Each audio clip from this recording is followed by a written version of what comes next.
dissessem que Moçambique é o primeiro país mais pobre do mundo, ou está em primeiro lugar, também aceitaria, porque não estamos a fazer nada para sairmos da pobreza. O país está, neste momento, endividado até ao cabelo, está a dever, tem uma dívida pública de 17,1 mil milhões de dólares. E se nós perguntarmos onde é que foi investido esse dinheiro, vamos ver que foi investido na burocracia, não foi investido na produção. E se tivéssemos investido na produção, hoje estaremos a falar de autossuficiência na produção de alguns alimentos, mas infelizmente não. Nós somos membros do Banco Mundial e do Fundo Monetário Internacional já há 42 anos. Aderimos a este banco, ou tornamos-nos membros deste banco em 1984, depois de negociações que ocorreram em 1983. E de lá para cá, este banco fez várias injeções financeiras aqui em Moçambique, mas olhando para trás não se vê desenvolvimento nenhum, só se vê em alguns casos recuos e em outros casos,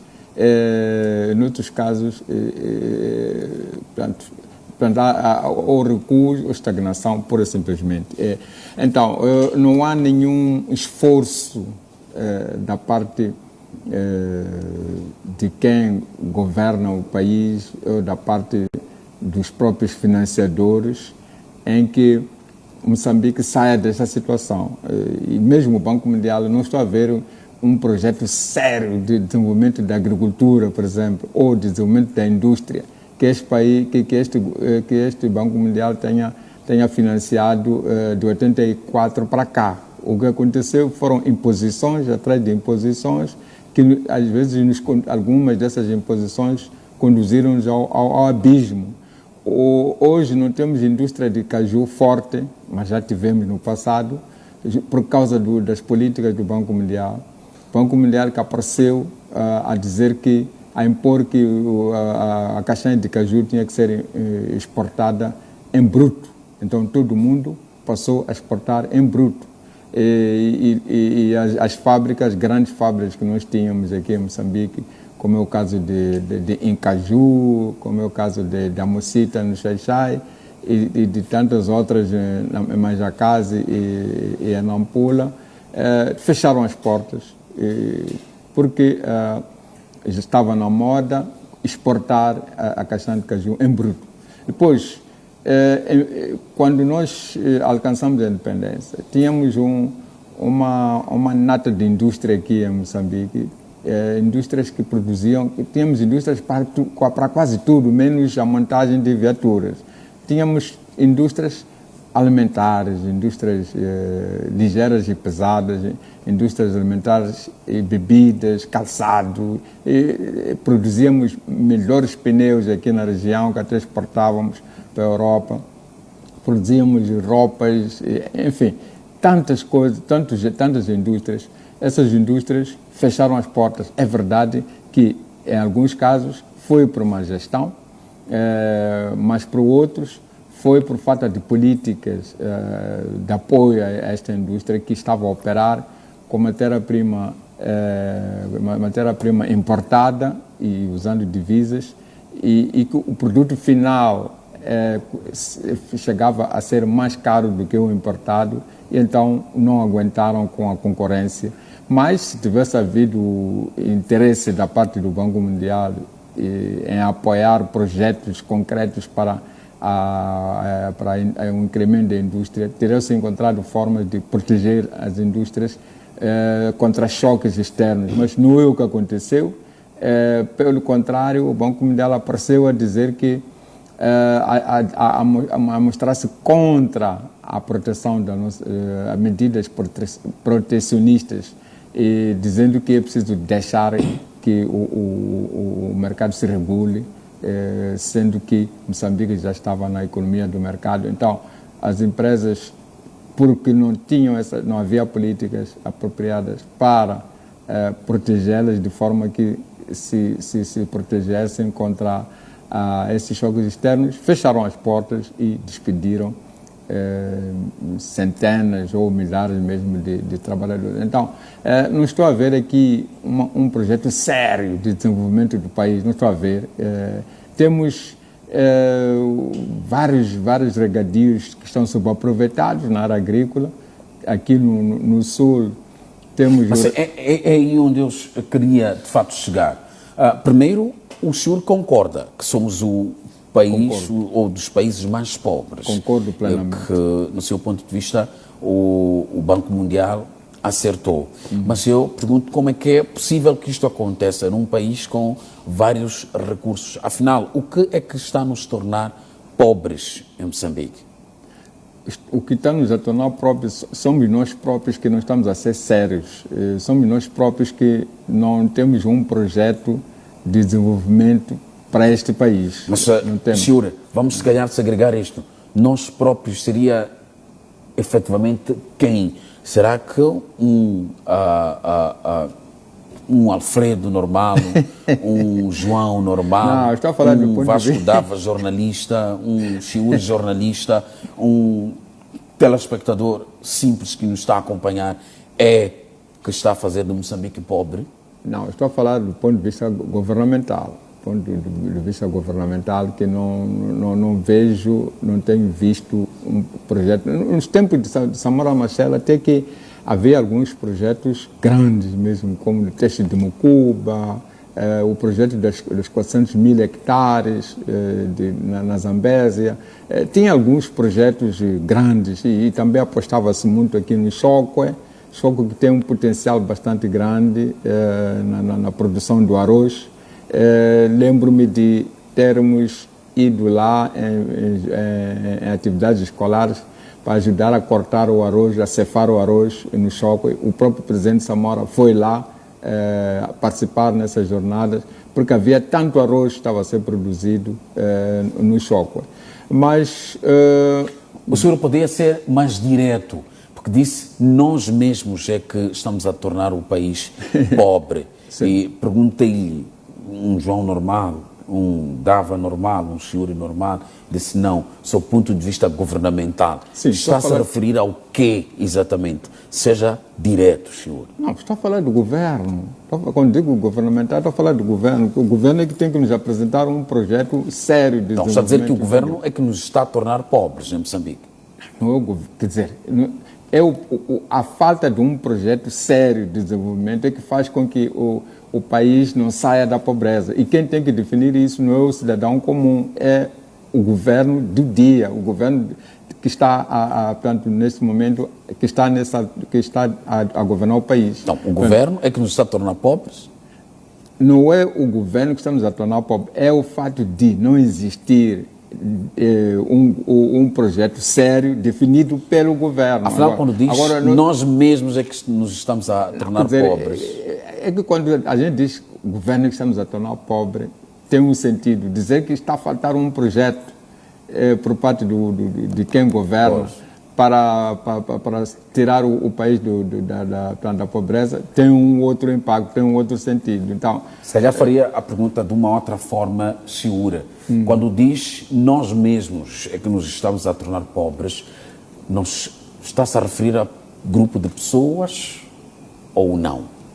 Estou a falar de quem... Quando digo nós mesmos, estou a falar de nós moçambicanos, porque somos nós que estamos a governar uns aos outros. É daí que eu perguntava, um senhor normal? Não, eu já fui claro nisso, eu disse que é governo. Okay. O governo é que tem que nos apresentar um projeto sério de desenvolvimento, como, por exemplo, dizer assim, olha, este ano a prioridade está na produção do arroz. Mobilizar meios para produzir o arroz. Identificar áreas concretas onde se pode desenvolver a cultura, apoiar os agricultores, organizar os agricultores, dar o financiamento a esses agricultores, definir um projeto com metas, prazos e tudo. E dizer vamos lá trabalhar e dizer que até o ano X temos que ser autossuficientes na produção do arroz, por exemplo. Escolher duas ou três culturas e fazer um projeto sério, colocar lá pessoas que sabem fazer as coisas E terra fértil nós temos abundante aqui em Moçambique, é só uma questão de selecionar. Agora, o produto X tem que ser produzido na zona X.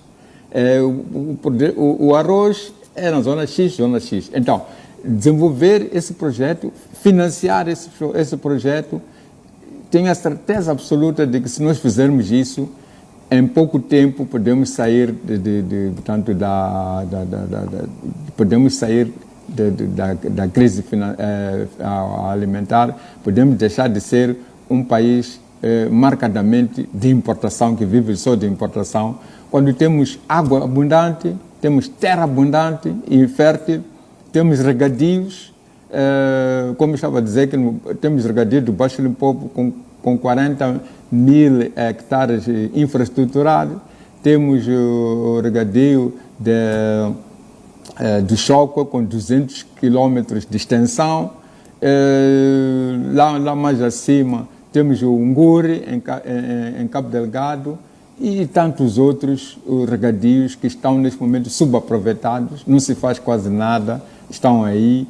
E então, por isso que estou a dizer que há aqui falta de seriedade por parte de nós moçambicanos que estamos a governar. Há falta de um projeto sério, mas sério mesmo, para a produção agrícola, um projeto sério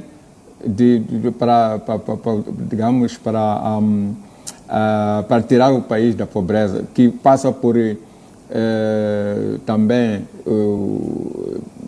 tirar um melhor proveito dos recursos naturais que nós temos aqui. Infelizmente, temos visto gás a ser explorado e o que se paga é uma ninharia.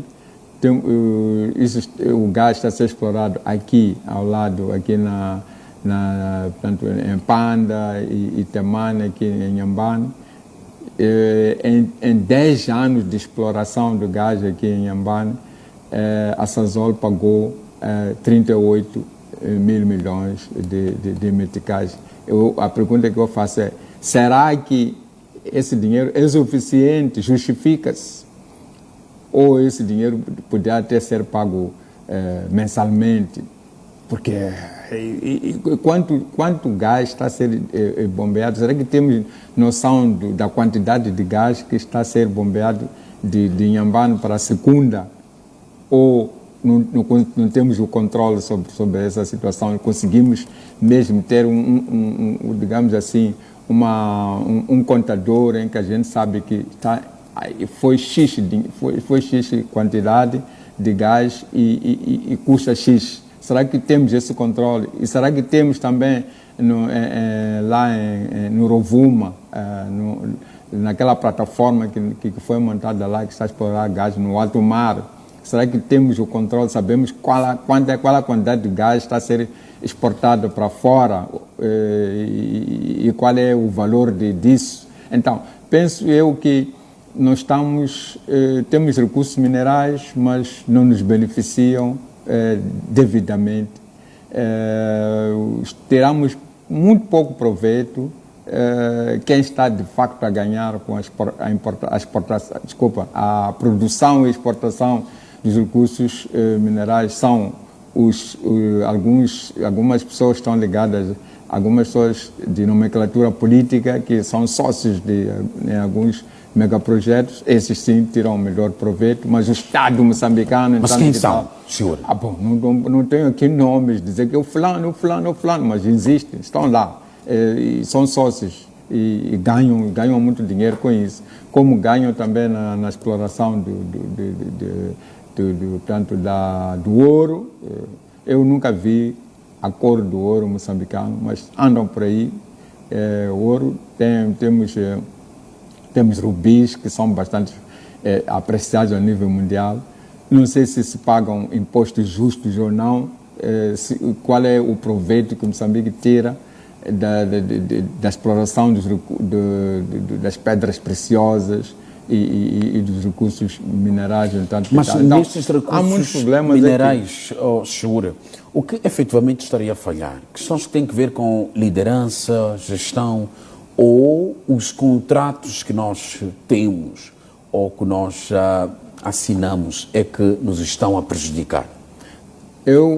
São os contratos. Para mim, o grande problema está nos contratos. Nós negociamos mal os contratos, negociamos os contratos com emoção, com aquela coisa de que queremos ver os recursos a serem explorados, e então houve alguma falta de capacidade técnica para negociar com as multinacionais, que são bastante experientes, tem pessoas especializadas nessas coisas, e nós não tínhamos essa capacidade, negociamos mal, e então o que está acontecendo neste momento é que nem é culpa dos megaprojetos para a falta de desenvolvimento aqui em Moçambique, é a forma como os contratos foram celebrados. Eu tive uma conversa com a direção da Sazola. A direção da Sazola disse: olha, nós estamos a pagar o que está lá no contrato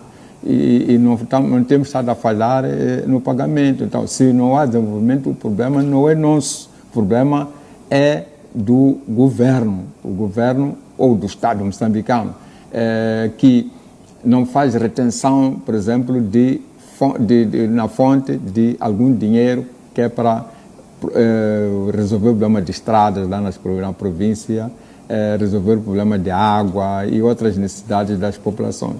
Então, olha para Inhambane está cada vez mais pobre, mas tem gás, e gás está a ser exportado sistematicamente para a África do Sul, e o proveito que se tira de lá é muito baixo. Então, significa que devia-se deixar uma parte do dinheiro resultante da venda ou da exportação desses recursos minerais na fonte, para beneficiar o distrito onde está-se a explorar e a província no seu todo, para resolver os problemas que as populações têm lá.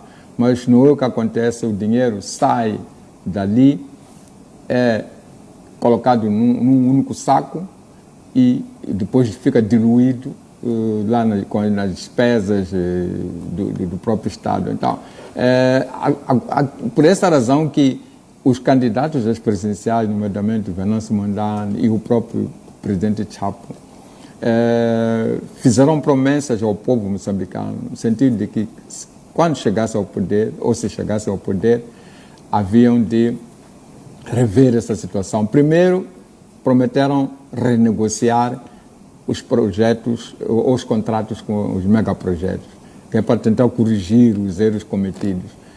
Segundo, prometeram que uma percentagem, uma parte dos rendimentos ia ficar lá na fonte.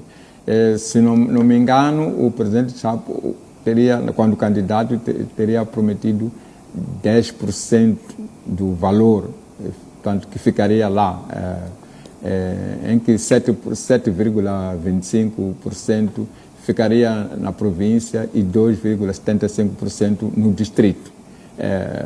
Agora, não sei se isso para mim devia ser mais, devia ser 20% ou 25%, para que haja uma boa capacidade financeira de poder, das províncias poderem ver que, de facto, os recursos estão-lhes a beneficiar. Então, há muita coisa que tem que ser corrigida aqui. Primeiro, fazer com que esses recursos minerais sirvam à nação. A gente sinta que, de facto, nós estamos a explorar gás e que esse gás está-nos a beneficiar. Sentirmos isso na mesa do cidadão. Dois, aliás, na mesa do cidadão, e para isso é preciso mesmo rever os contratos, rever a participação do Estado nas sociedades que foram constituídas para a exploração de gás. Infelizmente, nós andamos na casa de 10, 15 a 20% no máximo. A maior parte fica com os financiadores. Depois, o outro grande problema está tanto nas isenções, está nos benefícios fiscais. Quer dizer, eles pagam menos imposto quando deviam pagar mais impostos. Então pagam menos imposto, depois negociamos mal, a nossa participação é ínfima nas sociedades, e resultado final, ganhamos pouco do que nós temos. Temos muita riqueza, não há dúvidas. É por essa razão que em discurso político se diz que Moçambique é rico, mas está empobrecido. E um fato curioso, senhora, é que Moçambique, ano após ano, celebra o crescimento econômico. Destacamos muito que economicamente nós estamos a crescer.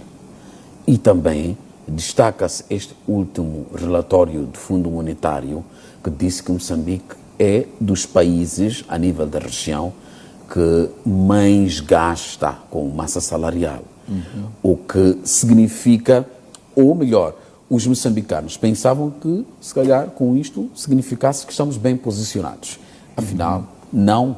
Onde é que, efetivamente, estamos a falhar, sobretudo neste quesito, de termos um crescimento econômico ano após ano, mas que parece que não se reflete na riqueza do nosso país? Isso aí é o... Na verdade, sempre que se publicam relatórios sobre a situação econômica do país, fala-se desse crescimento.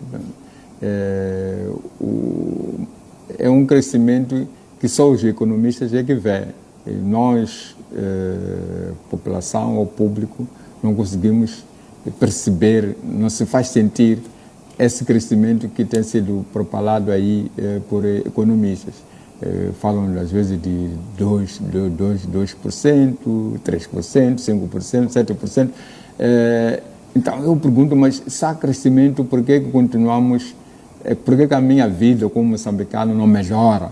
Porque quando há crescimento significa que as condições de vida também têm que melhorar, mas infelizmente não melhora. Então, são tanto exercícios matemáticos que os economistas fazem e para chegarem à conclusão de que há crescimento, porque do ponto de vista prático não mudou nada, pelo contrário, a situação de vida ou as condições de vida do moçambicano estão a deteriorar-se dia após dia. O que comprava hoje com 5 mil, com 8 mil meticais, que é o salário mínimo, não compra amanhã. Portanto, hoje há um preço dos produtos. Amanhã, quando vai ao mercado, encontra outro preço, significa que houve inflação, houve subida de preços e muitas das vezes subidas que não se justificam, mas não há fiscalização para ver se os lucros